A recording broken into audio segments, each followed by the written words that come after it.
السلام عليكم ورحمة الله وبركاته. الحمد لله نحمده ونستعينه ونستغفره ونعوذ بالله من شرور أنفسنا ومن سيئات أعمالنا. من يهده الله فلا مضل له ومن يضلله فلا هادي له. ونشهد أن لا إله إلا الله وحده لا شريك له. ونشهد أن سيدنا وحبيبنا ومولانا محمدًا عبده ورسوله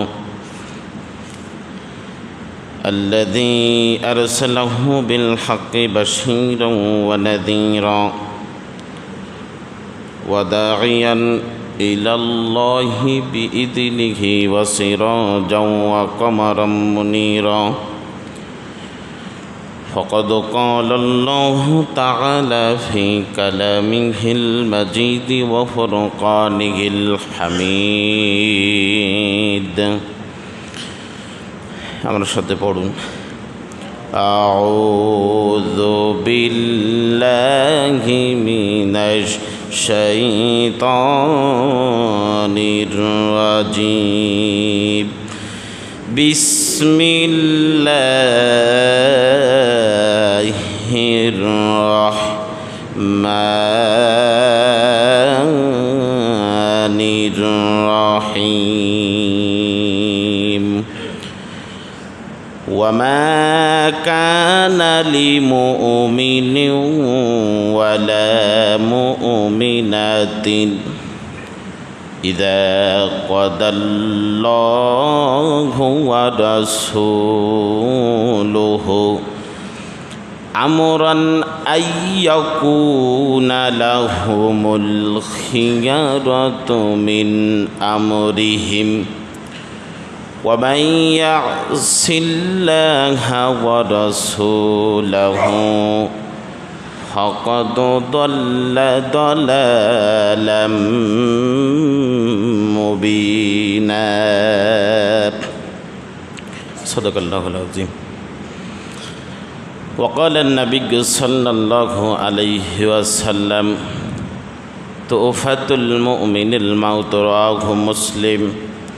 إن الله وملائكته يصلون على النبي يا أيها الذين آمنوا صلوا عليه وسلموا تسليما. اللهم صل على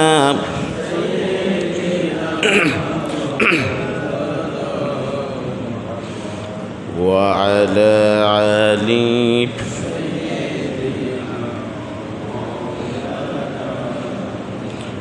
اللهم صل على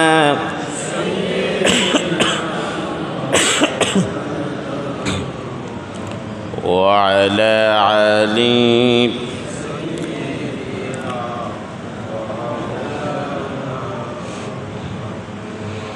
মুআজ্জাজ মোহতারাম, অত্র এলাকার মুসল্লি করম বেগমপুর কেন্দ্রীয় জামে মসজিদের আগত স্বাগত জুমার দিনে সকলেই প্রশংসা আদায় করি সে আল্লাহ তাআলা যে সুবহানাহু ওয়া তাআলা আপনাকে আমাকে দীর্ঘ একটি সপ্তাহ পর তার ঘর মসজিদে নিয়ে এসেছেন। এই জন্য সকলে জবান খুলে বলছি আলহামদুলিল্লাহ। আরও বেশি বেশি শুকরিয়া আদায় করুন যে আল্লাহ তাআলা আপনাকে আমাকে তার ঘর মসজিদে আগে ভাগে নিয়ে এসেছেন। এই জন্য আরও একবার বলছি আলহামদুলিল্লাহ। দুরুদ আর সালাম পাঠাই বিশ্বনবী জনাবে মুহাম্মদ রাসূলুল্লাহ সবাই বলি সাল্লাল্লাহু মোহতারাম হাজিরিন, আমি আপনাদের সামনে কোরআনুল কারিমের 33 নম্বর সূরা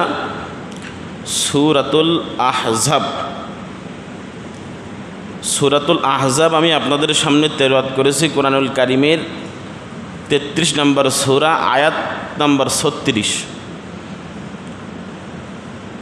এখন এই 36 নম্বর আয়াতের ভিতরে আগে আমরা একটু ব্যাখ্যা জেনে নিই। আল্লাহ রাব্বুল আলামিন সূরাতুল আহজাবের 36 নম্বর আয়াতে কী বলছেন, আমরা একটু বাংলা অনুবাদ শুনি। আল্লাহ তাআলা বলছেন যে আল্লাহ ও তার রসুলের পক্ষ থেকে যে কোনো বিষয় যদি সিদ্ধান্ত নেওয়া হয়, আইন করা হয়, সেই আইনই চূড়ান্ত। সে বিষয় কোনো মুমিন, নারী হোক আর পুরুষ হোক, মুমিনু ওয়ালা মুমিনাতিন, নারী পুরুষ আর মুমিনা নারী দুইজন, তাদের ভিন্ন মতের কোনো অধিকার নেই। যে কেউ আল্লাহ তার রসুলকে যদি অমান্য করে, যদি এই আইন না মানে, সে স্পষ্ট পথভ্রষ্ট হবে। এই আয়াতের বাংলা অনুবাদ। এখন আসুন আমরা সূরাতুর নামকরণ জানি, কেন এই সূরা নাজিল হলো আর এই আয়াত কেন নাজিল হলো। এর একটা প্রেক্ষাপট আছে। সূরা আহজাব নাজিল হওয়ার একটা কারণ হলো, যখন যুদ্ধের সময়, খন্দকের যুদ্ধ, যখন খন্দকের যুদ্ধ আরম্ভ হয়, তখন এই আয়াতটা নাজিল হয়। এর নাজিলের প্রেক্ষাপট 5ম হিজরি সনে। 5ম হিজরি সনে যখন মক্কার কুরাইশরা সকলেই একজোট হয়ে, ইহুদিরা সহ কয়েকজন মিলে, আবার কিছু বনু কুরাইজার রসুলের সাথে যারা চুক্তি হয়েছিল তাদেরকে সাথে নিয়ে ভোলাই ভালাই 10,000 সৈন্য সেনাবাহিনী নিয়ে মদিনায় আক্রমণের জন্য রওনা হয়েছিল। এই সংবাদ গোপনে রসুল সাল্লাল্লাহু আলাইহি ওয়াসাল্লামের কানে যখন পৌঁছালো যে মক্কা থেকে কুরাইশরা 10,000 সৈন্য নিয়ে মদিনায় আক্রমণ করার জন্য রওনা হয়েছে। এখন রসুল সাল্লাল্লাহু আলাইহি ওয়াসাল্লাম যখন মদিনায় গিয়েছেন, মদিনার রাষ্ট্র যখন কায়েম করতেছেন, তখন তাদের তো লোক অল্প। এখন রসুল সাল্লাল্লাহু আলাইহি ওয়াসাল্লাম কিছু সাহাবীদের ডাকলেন, যারা সম্মানিত আনসার প্লাস কিছু সাহাবীদের গণ্যমান্য ব্যক্তিদের ডাকলেন। হাদিসের ভিতরে পাওয়া যায়, কিছু সাহাবীদের যখন ডেকে এক জায়গায় করলেন, মুহাজির আর আনসার, ডাকার পরে বলতেছে মক্কা থেকে কুরাইশরা 10,000 সৈন্য নিয়ে মদিনায় আক্রমণ করার জন্য রওনা হচ্ছে। এখন আমাদেরও মোকাবেলার জন্য কিছু সৈন্য সামন্ত জোগাড় করতে হবে। এখন সবাই এক জায়গায় বসে কি করা যায় একটু পরামর্শ করি।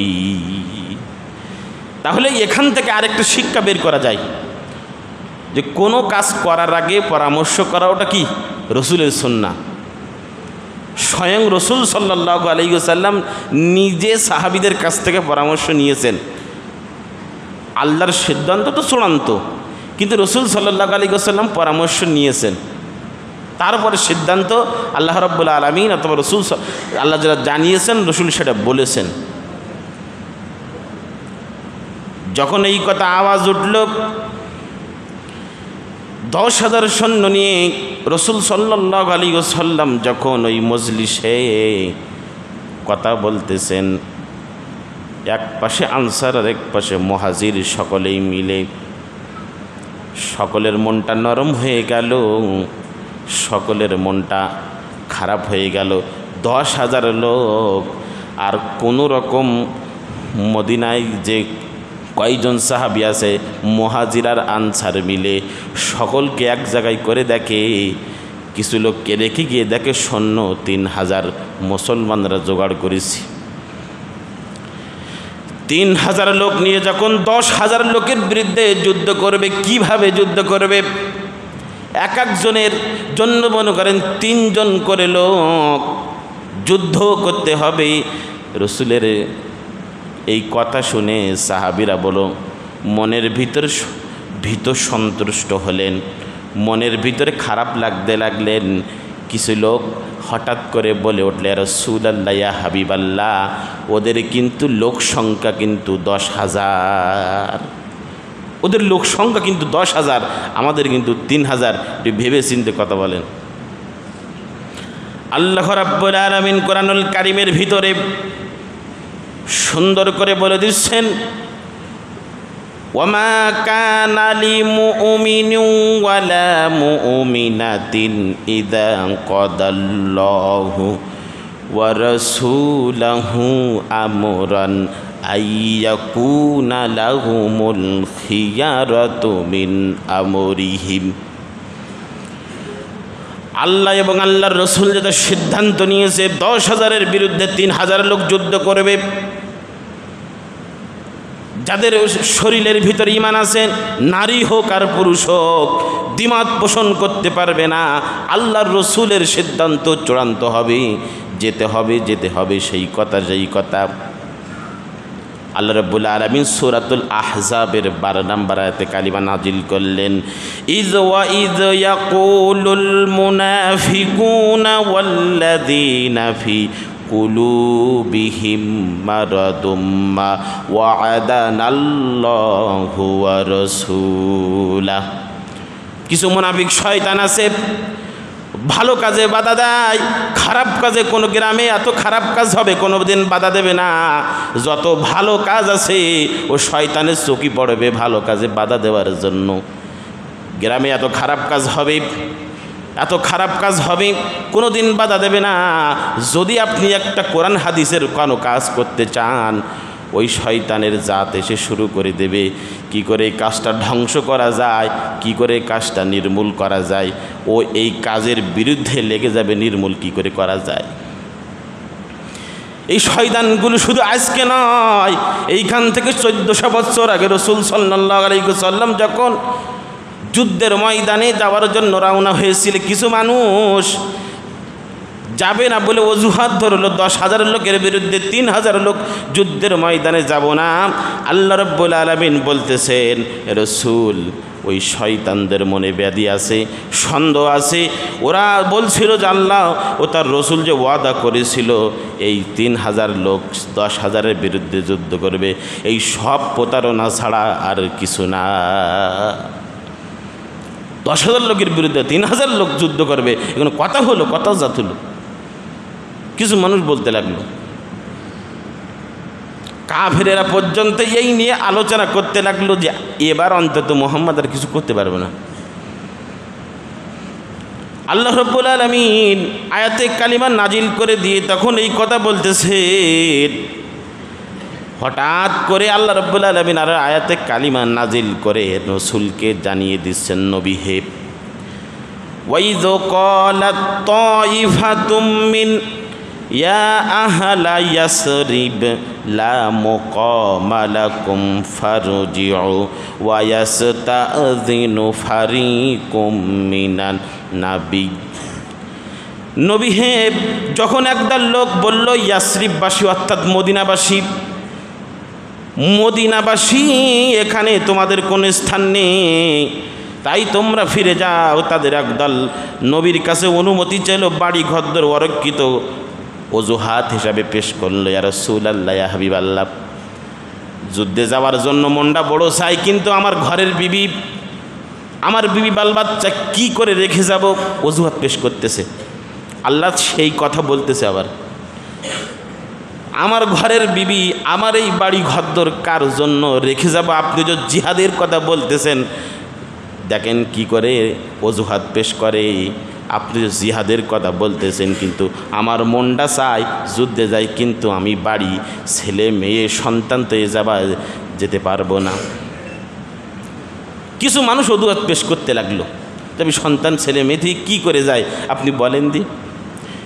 কিছু মানুষ আছে তারা কথাগুলি এভাবে ঘোরাই বলবে, ডাইরেক্ট বলবে আমি যাব না, এ কথা বলতেছে না, তারা অজুহাত পেশ করতেছে যে এ ঘর বাড়ি সন্তানাদি থয়ে যদি যায় তাহলে এদের অবস্থা কী হবে। আল্লাহ রাব্বুল আলামিন তখন বলতেছেন ইয়াকুলুনা ইন্না বুয়ুতানা গায়রাতুন, রাসূল আপনি তাদেরকে বলে দেন, অথচ সেগুলোকে আমি রব্বুল আলামিন আমি রক্ষিত রাখবো, অরক্ষিত রাখবো না। এবং আসলে যারা পালিয়ে যায় অজুহাত পেশ করে এরা হলো পথভ্রষ্ট, আর প্রতারণা ছাড়া কিছু নাই। এরা প্রতারণা করতেছে আপনার সাথে। মক্কা থেকে যখন সেনা কুরাইশরা যখন 10,000 মানুষ নিয়ে রওনা হলো, রাসূল সাল্লাল্লাহু আলাইহি ওয়াসাল্লাম কি করবে চিন্তায় বসে বসে চিন্তা করতেছেন। বিরাট ইহুদি সেনাবাহিনী, কি করা যায় তাদের বিরুদ্ধে, কি করা যায়। হঠাৎ করে সালমান ফারসি রাদিয়াল্লাহু তাআলা আনহু রাসূল সাল্লাল্লাহু আলাইহি ওয়াসাল্লামকে বলতেছেন, ইয়া রাসূলুল্লাহ, ইয়া হাবিবাল্লাহ, আমি একটা পরামর্শ দিতে পারি, যদি আপনি গ্রহণ করেন। বললো বলো। বলে রাসূলুল্লাহ, হাবিবাল্লাহ,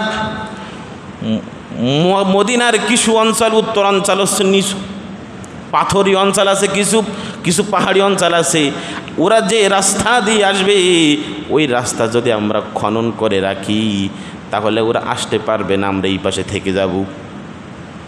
এই কথা বলার সাথে সাথে রাসূল সাল্লাল্লাহু আলাইহি ওয়াসাল্লাম তখন বলতেছে, ঠিক আছে, তোমার কথাই ঠিক। রাসূল সাল্লাল্লাহু আলাইহি ওয়াসাল্লাম মজলিস থেকে ওঠার আগে যখন পরামর্শ করলেন, মুহাজিরদের তরফ থেকে কিছু বক্তব্য নিলেন, আর আনসার সাহাবী যারা ছিল তাদের কাছ থেকে বক্তব্য নিলেন। সাহাবীরা তখন কি উত্তর দিয়েছিল, মিকদাদ রাদিয়াল্লাহু তাআলা আনহু বলেন, মুহাজিরদের পক্ষ থেকে রাসূলের সাথে যারা গিয়েছিল, মক্কা থেকে যারা মদিনায় গিয়েছিল মুহাজির, এদের পক্ষ থেকে মিকদাদ রাদিয়াল্লাহু তাআলা আনহু বলতেছেন, লা নাকুলু কামা ক্বালা মূসা ইযহাবা ইলা রাব্বিকা ফাকাতিলা। ইয়া রাসূলুল্লাহ, হাবিবাল্লাহ, মূসার উম্মতেরা যখন মূসাকে বলেছিল, মূসা তুমি আর তোমার আল্লাহ গিয়ে যুদ্ধ করো, আমরা যুদ্ধ করতে পারবো না, আমরা ওই রকম বলবো না। আল্লাহ এবং আল্লাহ রসুল যা বলবেন, যদি নিজের জানটা পর্যন্ত বিলিয়ে দেওয়ার কথা বলে তাই করব, আমরা ওই রকম কথা বলবো না। আনসারদের পক্ষ থেকে একজন সাদ ইবনে উবাইদা রাদিয়াল্লাহু তাআলা আনহু বলতেছেন, ইয়া রাসূলুল্লাহি ওয়াল্লাযী নাফসি বিয়াদিহি আমারাতানা নুখিতা বাহরা লা নুখতানা ওয়া আমরাতানা। রাসূলুল্লাহ, ইয়া হাবিবাল্লাহ, আমি হলো আনসারদের পক্ষ থেকে বলতেছি, আল্লাহর শপথ করে বলি, আমার যার হাতে আমার প্রাণ, আপনি যদি বলেন ডাইনে ডাইনে যাব, বামে যদি বলেন বামে যাব, পিছনে যেতে বললে পিছনে যাব, বুকটা যদি পেতে দিতে বলেন বুকটা পেতে দিয়ে তীরের সামনে তীর খাওয়াবো, যুদ্ধের মাঠ থেকে কখনো পলায়ন করব না। এই সংবাদ শুনে, এই কথা শুনে রাসূল সাল্লাল্লাহু আলাইহি ওয়াসাল্লাম আল্লাহর কাছে দুই হাত তুলে দোয়া করে, রব্বুল আলামিন, আনসার এবং মুহাজিররা মিলে যারা আজকে যুদ্ধে অংশগ্রহণের জন্য প্রতিজ্ঞা করেছি, বিপদের সময় কিছু মানুষ অজুহাত দিয়ে চলে গেছে, যুদ্ধের জন্য যখন প্রস্তুতি নিয়েছে আমাকে সাহস জুগিয়েছে, আল্লাহ গো তুমি আনসার এবং মুহাজিরদের ক্ষমা করে দাও, তাদেরকে সুরক্ষা করো, বলেন সুবহানাল্লাহ।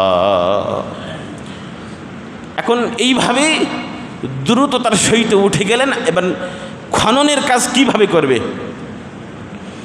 সালমান ফারসি রাদিয়াল্লাহু তাআলা আনহু উল্লেখ করেন, তিনি বলতেছেন, রাসূলুল্লাহ 10 রাসূল সাল্লাল্লাহু আলাইহি ওয়াসাল্লাম ভাগ করে দেন যে 10 জনে এক একজন 10 হাত করে খুঁজবে, 10 জনে 40 হাত, 10 জন করে একটা করে টিম তৈরি করে দিল, দিয়ে পাঠিয়ে দিল, দিয়ে তারা খনন কাজ করতেছে। এখন খনন কাজ করতেছে 3 দিন ধরে, না খাওয়া, কোনো খাবার খাদ্যতে নেই। অনেক সাহাবা একরাম খুঁড়তে খুঁড়তে গা হাত পা কাঁপতেছে। হাদিসের ভিতরে পাওয়া যায়, ইবনে কাসির রহমাতুল্লাহ আলাইহি তার কিতাবের ভিতরে উল্লেখ করেন, আল বিদায়া ওয়ান নেহায়া ইমাম বাইহাকি রহমতুল্লাহ আলাইহি তার রিওয়ায়াতের ভিতরে এই ঘটনাটা নিয়ে আসছেন। রসুল সাল্লাল্লাহু আলাইহি ওয়াসাল্লাম নিজে মাটি কেটেছেন। মাটি এমনভাবে কেটেছেন, ইমাম বাইহাকি বলেন রসুল মাটি কেটেছেন, মাটি কেটে বুকের ভিতরে নিয়ে মাটি ফিলিয়ে দিয়েছেন। রসুলের সমস্ত গায়ে মাটি ছিল, সাহাবায়ে কেরাম নিষেধ করেছিলেন কিন্তু রসুল শোনেন নাই। তাও রসুলের হাতে ছিল কোদাল, শাবল, মাটি রসুল নিজে কেটেছেন। সাহাবায়ে কেরাম রসুলের যখন নিষেধ করে, রসুলের নিষেধ করার পর দেখে রসুলের পেটে পাথর বাঁধা। এক সাহাবা দেখতেছে, যখন দেখে পাথর বাঁধা একাধারে জিজ্ঞাসা করে রাসূল আল্লাহ আপনার পেটে পাথর কেন? বলে একাধারে আমি 4টা দিন না খাওয়া, তোমরা 1 দিন 2 দিন না খাও, আমি 4টা দিন খাই না। এই সংবাদ শুনে বাড়িতে দৌড় মেরে গেলেন। জাবের রাদিয়াল্লাহু তাআলা আনহু বাড়িতে গিয়ে রসুলের জন্য কিছু নাস্তা বানালেন। নাস্তা বানালেন যখন বিবি করলেন, বিবি ঘরের ভিতরে কি আছে তিনিও কাজ করতেছিলেন। খন্দকের যুদ্ধ তিনিও কাজ করছেন। হঠাৎ করে বললেন ভাই আমি একটু বাড়ি যাচ্ছি। বাড়িতে গিয়ে দেখেন বিবি ঘরের ভিতরে বললে অল্প একটু জবের আটা আছে আর একটা ছাগলের বাচ্চা আছে এবং ছাগলের মা, কোনটা জবাই করে দেয়? তো বলে বাচ্চাটা জবাই করে দাও। জবাই করলেন, অল্প একটু গোস্ত তৈরি করলেন। গোস্ত তৈরি করার পর রসুলকে গোপনে ডাকলেন, বললে কিছু রুটি বানাও। বলে রাসূল আল্লাহ আপনি সহ 4 থেকে 5 জন যাবেন, খাবার তৈরি করেছি। এখন আপনি সহ 4 থেকে 5 জন যাবেন, আর বাকি মানুষের কিন্তু হবে না, একটু খাবারের ব্যবস্থা করেছি, আপনি খাবেন। রসুলের কানে যখন জাবের রাদিয়াল্লাহু তাআলা আনহু এই কথা বললেন ও জাবের এতগুলো মানুষ কাজ করতেছে, এই মানুষগুলোকে রেখে কি করে যাই? সকলকে ডাকলেন, বললেন একটা কথা, যাও তোমার বিবি রান্না করতেছে, ওই খাবার যে অবস্থায় ওই অবস্থায় থাকবে, আমি গিয়ে খাবার বিতরণ করে দেব। রসুল গেলেন, সমস্ত সাহাবাকে ডাকলেন, সাহাবারা গেলেন, খাবার বিতরণ করে দিলেন। খেতে খেতে সাহাবারা সকলকে ডাকলেন না, সিরিয়ালভাবে ডাকলেন। এই 10 জন আসবে, খেয়ে যাবে, আবার চলে যাবে, এই 10 জন আসবে যারা কাজ করতেছে। এক এক করে সকলেই খেয়ে গেল। খাবার পরে জাবের রাদিয়াল্লাহু তাআলা আনহুর বাড়ির বিবিকে দিলেন। বিবিকে দেওয়ার পরে বলে তোমরা খাও। হাদিসের ভিতরে পাওয়া যায় এমনি করে 7 থেকে 2000 লোক খেয়েছিল। ওই অবস্থায় তার বাড়িতে এত বরকত ছিল, এত বরকত ছিল, আল্লাহ রাব্বুল আলামিন এত বরকত ঢেলে দিলেন। ওই বরকতের বিনিময় অনেক মানুষ খেয়েছে কিন্তু বরকত ফুরিয়ে যায় নাই। খেয়ে যাওয়ার পরে যখন খুঁজতেছেন, একজন হঠাৎ করে বলে একটা পাথর বেঁধে গেছে। খুঁজতে খুঁজতে পাথর, আমরা অনেক সময় মাটি খুঁড়লে অনেক কিছু পাই না, পাথর বাদে অনেক কিছু পাই। তা পাথর বেঁধেছে আর খুঁজতে পারতেছে না। তখন রসুল সাল্লাল্লাহু আলাইহি ওয়াসাল্লাম সালমান ফারসি রাদিয়াল্লাহু তাআলা আনহু বলে রাসূলুল্লাহ বড় একটা পাথর সামনে আসছে, আমরা অনেকক্ষণ চেষ্টা করতেছি পাথরটা ভাঙতে পারতেছি না, আপনি একটু চলেন আমাদের সাথে। রসুল সাল্লাল্লাহু আলাইহি ওয়াসাল্লাম নিজে নামলেন। ইমাম নাসাই রহমতুল্লাহ আলাইহি বর্ণনা করেন রসুল নিজে নামলেন, গর্তের ভিতরে শাবল হাতে নিলেন। পাথরের ভিতরে প্রথমবার যখন আঘাত করলেন, পাথর থেকে আলো বাহির হয়, এক খণ্ড ভেঙে পড়ে যায়। আরেকবার আঘাত করলেন, পাথর থেকে আলো বাহির হয়, আরেক খণ্ড ভেঙে যায়। তৃতীয়বার যখন আঘাত করলেন, আঘাতে আঘাতে যখন পাথরখানা ভেঙে পড়ে গেল, টুকরো টুকরো হয়ে গেল। সাহাবারা লক্ষ্য করলেন, জিজ্ঞাসা করলেন সালমান ফারসি রাদিয়াল্লাহু তাআলা আনহু, রাসূলুল্লাহ 3বার কেন আলো বাহির হয় ঝকমক করে? বলে প্রথম আলো বাহির হওয়ার পর আমি দেখতে পেয়েছি জিবরাইল আলাইহিস সালাতু আসসালাম, রোম পারস্য সম্রাট, রোম পারস্য যে আছে আমার সামনে ধরল। আল্লাহ রাব্বুল আলামিন বললেন, হে রাসূল, আল্লাহ তাআলা আপনাকে রোম পারস্য বিজয়ের যে সাহাবীদের দান করবেন। রসুল খুশি হলেন, খুশি হলেন, খুশি হলেন। আমি আমিন বলেছি। দ্বিতীয়বার যখন আলো জ্বলার পর আরও আরেক জায়গায় দেখালেন এখানে আপনি বিজয়ী লাভ করবেন, আরও আরেক জায়গায় দেখালেন বিজয়ী লাভ করবেন। এইভাবে যখন চলে গেল, যখন খন্দকের যুদ্ধের সব কিছু কাফেরের আসলো, শীতকালে আসার পরে দেখে ওই অবস্থার যে রসুল সাল্লাল্লাহু আলাইহি সাল্লাম খনন করে রেখেছেন, ও বাড়ি যাওয়া যাবে না, দাঁড়িয়ে আছে। আল্লাহ রাব্বুল আলামিন, রসুল তো দোয়া করতেছেন আর মন খারাপ, সাহাবীরা পর্যন্ত ভীত সন্ত্রস্ত যে কি যে হবে, আমরা লোক কম আর লোক বেশি। আল্লাহ রাব্বুল আলামিন আয়াতে কালিমা নাজিল করে দিয়েছেন, আর নাজিল করে দিয়ে বলতেছেন বিজয় মুসলমানদের হবে যদি ঈমান তারা টিকে থাকতে পারে, বিজয় মুসলমানদের হবে, বাকি কারোর হবে না, শুধু ঈমানের পরে টিকে থাকতে হবে। খন্দকের যুদ্ধে একাধারে 23 থেকে 25 দিন, কোনো বর্ণনায় পাওয়া যায় 1 মাস যুদ্ধ হলো। কাফেরেরা তীর ছোট্ট, মুসলমানেরাও তীর ছোট্ট। এবার থেকে হঠাৎ করে একদিন রাত্রেবেলা এত জোরে শীত পড়ল আর ঝড় হলো, লণ্ডভণ্ড হয়ে গেল, মক্কার কাফেররা চলে গেল, সকলেই যখন শীতে টিকতে পারল না চলে গেল। আল্লাহ রাব্বুল আলামিন সেই ব্যাখ্যা বিশ্লেষণ করে দিয়েছেন, রসুলের সিদ্ধান্ত চূড়ান্ত, রসুল যা বলবেন, আল্লাহ তাআলা যা বলবেন সেই চূড়ান্ত। আল্লাহ রাব্বুল আলামিন তারপরে কোরআনুল কারীমের ভিতরে সূরাতুল হুজুরাতের 1 নম্বর আয়াতে বলতেছেন, ইয়া আইয়ুহাল্লাযীনা আমানু লা তুকদ্দিমু বাইনা ইয়াদাইল্লাহি ওয়া রাসূলিহি ওয়াত্তাকুল্লাহ ওয়াল্লাহু সামিউন আলীম। হে ঈমানদারেরা, আল্লাহ ও তার রসুলকে সামনে রেখে কোনো বিষয় রসুল আর আল্লাহ তাআলা যদি সিদ্ধান্ত নেয়, রসুল যদি তোমাদেরকে বলেন যে কথা বলবেন, এই কথার উপরে কোনো সাউন্ড হবে না, কোনো জোরে কথা হবে না, কোনো আওয়াজ হবে না, সিদ্ধান্ত গ্রহণ করতে হবে। ওয়াত্তাকুল্লাহ, যদি তোমরা আল্লাহকে ভয় করো, কোনো আওয়াজ হবে না। আল্লাহ রাব্বুল আলামিন আমাদেরকে রসুলের মাধ্যমে জীবন বিধিবিধান হিসাবে সব কিছু দিয়েছেন। কিভাবে রসুলের জীবন আদর্শ চলবে, কি করে আমাদের গাইডলাইন হিসাবে আমরা পরিচালিত হব, কোরআনুল কারীমকে আমাদের মাঝে দিয়ে দিয়েছেন আল্লাহ রাব্বুল আলামিন। তারপরে সুন্দর করে বলতেছেন, ওয়ামান ইয়াসিল্লাহা ওয়া রাসূলাহু ফাকাদ দাল্লা দালালাম মুবিনা। আর যারা রসুলের আইনকে মানবে না, অনেকের তো আছে না কোরআন হাদিসের কথা ভালো লাগে না, কোরআনের যে আইন বিধিবিধান এইগুলোকে বর্বরতার যুগ বলে। ও শুধু মনে করে কোরআনুল কারীম আর রসুলের জীবন আদর্শ বিধানগুলো মসজিদে চলবে, বাপ মরি গেলে মাটি দিলেই ওখানে কোরআন হাদিসের বিধান লাগবে, জানাজাই লাগবে, কিন্তু আর কোনো জায়গায় লাগবে না, এটা মনে করে। এই জন্য আল্লাহ রাব্বুল আলামিন ওয়ামান ইয়াসিল্লাহা ওয়া রাসূলাহু,